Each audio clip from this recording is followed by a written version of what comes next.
girl since she was about like 2.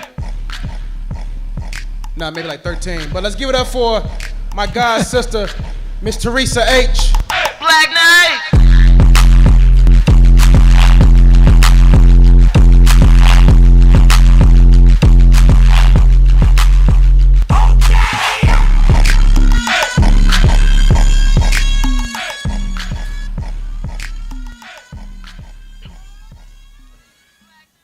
I've found that there is more than one difference between a boy and a man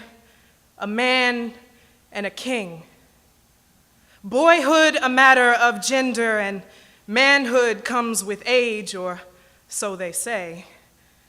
But to be a king, clothed in authority and armored in purpose, with footprints that don't just leave mud-stained tracks where their feet tread, but cast seeds and sprout roots.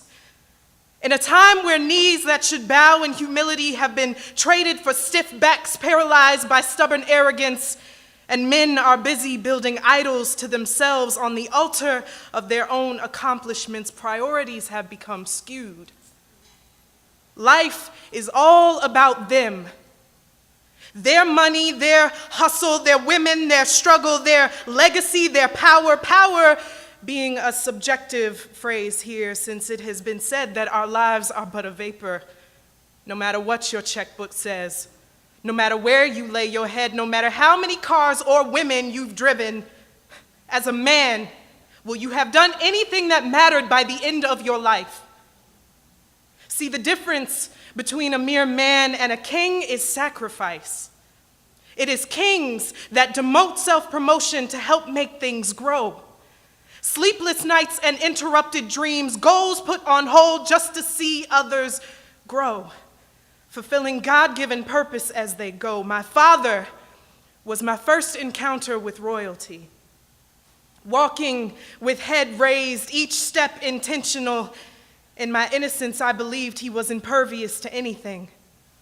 Now older and wiser, I understand that this life, beautiful mess that it is, chess game where pawns and dark nights are abundant, isn't easy for kings. It isn't easy for the steadfast, the consistent, the diligent. I have seen the worry lines on my father's face, the forced smiles given just for my sake, even when he was filled to the brim with frustration. See, unlike mere men, eyes on their own interests and no interest in enduring difficulty, kings don't just walk away in troubled times. They can't abandon ship in the middle of a storm. They bear each wave until they make it back home.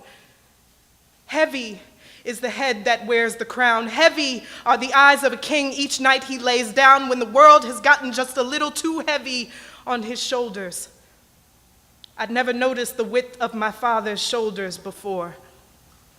Broad band of muscle where I once sat perched over his head back when, in the eyes of a little girl, the world seemed to be made for giants.